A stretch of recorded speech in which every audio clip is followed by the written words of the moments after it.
What if there were two Money in the Bank winners? And before any of you little shits decides in the comments to say, but Dork, there is fucking two Money in the Bank winners every year. No, I know, men and women. Yes, that is not the point of this video. No, just stick with me. So I don't really follow TNA, admittedly, but apparently there were like two winners of the Call Your Shot Gauntlet that win this cup, which is essentially the same as a Money in the Bank contract.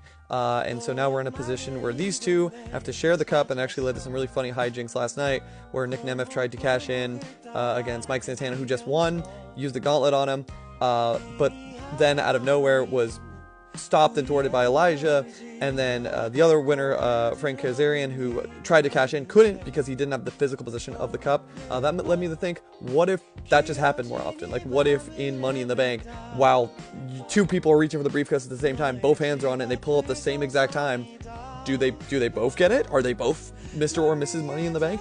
And that led me to doing some really cool, like, what ifs, right? So just walk with me. The first two people that came to mind with this, and I'm not saying they would pull the trigger on this, but could you imagine if Bronson Reed and Braun Breaker coordinated it so they were both winning Money in the Bank, and then they're able to cash in for both the Raw and SmackDown titles for both the Undisputed and World Heavyweight Championship? Like, they just work together. They work in tandem, as opposed to being in opposition where you're begrudgingly having to use this contract with somebody else. You can just literally team up and get both titles for your faction. Having two superstars that knowingly do not get along with each other, they're both after the same goal, now having to share the Money in the Bank briefcase. Like, could you imagine the design decisions for a yeah yeet briefcase? On the front it says yeah, on the back it says yeet, and they're both going after the World Heavyweight Championship? Like, let's even rewind a little bit to like a what if. Like, yeah, what if Seth Rollins won Money in the Bank, but in addition to that, Dean Ambrose also won the same Money in the Bank briefcase that same night, so we had to share it with Seth Rollins. But I don't know, let me know what duos you'd want to see hold the Money in the Bank briefcase.